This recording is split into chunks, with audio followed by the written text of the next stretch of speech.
Hi everyone. Guess what? It's the day after Thanksgiving. I'm sure you guys are doing lots of shopping, but I did want to share my Friday sketch video with you. We're going to be using this My Favorite Thing sketch. And I already have some of the items pre-cut. I'm still going to be working with the Warm and Cozy paper collection, which I'll show you in a second. I'm going to also use some of the washi tape that we got in the kit, and I'm just showing you the 6x6 pad. So we're going to cut it down. I'm not going to mat this. I'm just going to make it the 5 3/8 by 4 1/8. And on the sketch itself, this particular piece does have rounded edges, so I'm just kind of laying out where I wanted to put my stripe and the washi tape. But first we're going to round our edges, and I'm going to use this We Are Memory Keepers, what do they call them, chopper, cromper, and just round my corners. I'm using the 1/2 inch side. I tend to use the 1/2 inch side more than the 1/4 inch, but if you just want like a slight rounding, nothing, too major, then use the 1/4. But as long as it's rounded, I don't think it really matters. So I'm going to line this up on our mat, so that way I can make sure to line up my black strip. And then I'm going to take the washi tape, and instead of putting it below, I'm going to put it up above. And just tear a little bit off on the end. And then the washi tape, I'm just going to wrap around. And the black strip, I'm just going to cut the edges off. And this is going to be a nice and kind of flat card. I'm not popping up anything on foam tape, which is a shocker. But I just wanted to lay this flat and have the leaf chipboard piece I'm going to add be it. And it's really quite simple, but it can give you a high impact. Now, I'm using a new stamp. It's how do I want to say this? It's the reverse. Okay, so instead of the words sticking out and then like you inking the words, you're inking up the negative space so that the words appear in white. Well, I haven't used a stamp yet, and everybody's been talking about conditioning your stamps, I've noticed. And basically what they were saying is like you would just keep restamping it. So if you keep stamping it and stamping it and stamping it, after so many times, it's going to make it so that the stamp itself can retain the ink.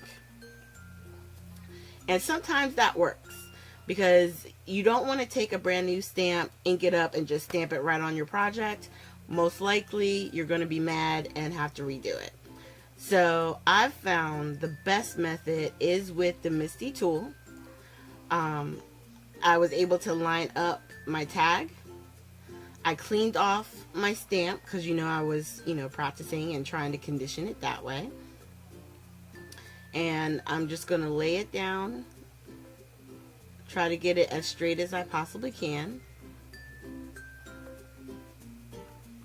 And then once I have it there, I'm just going to press down, and now it's on my lid.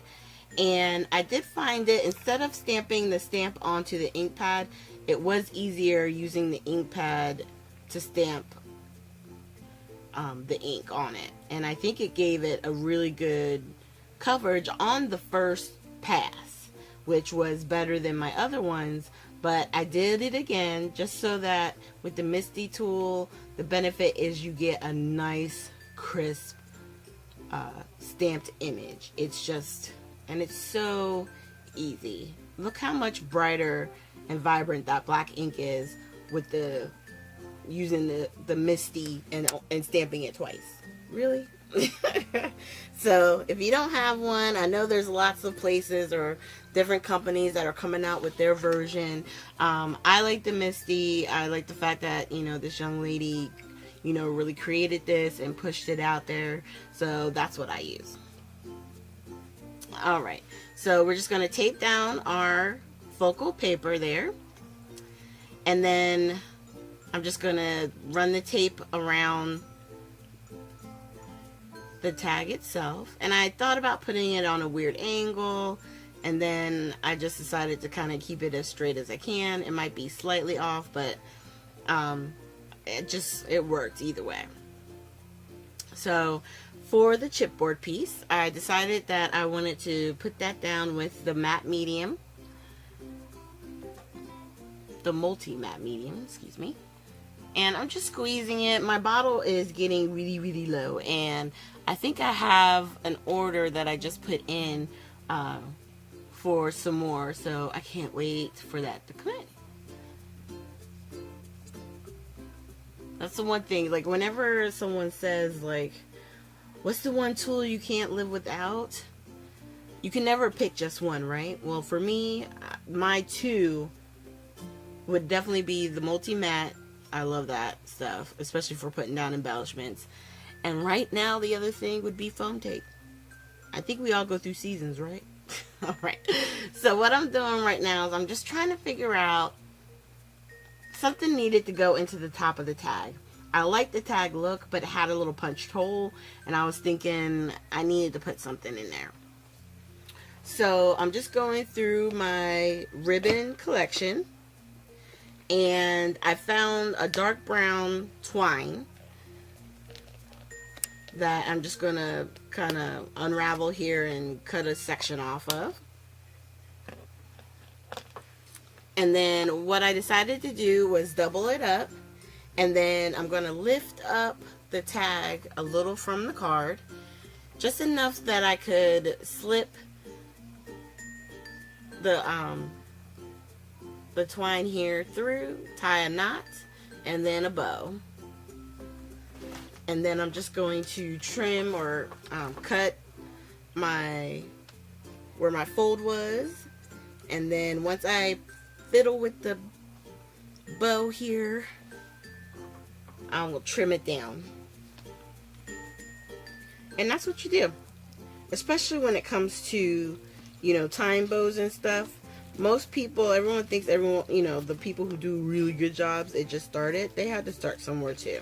So just, if you think you're not the greatest, keep practicing, keep putting bows on stuff until, you know, you find your way that's going to work best for you. Okay? So that's it. I hope you guys enjoyed our card. And if you are out there shopping, please be safe.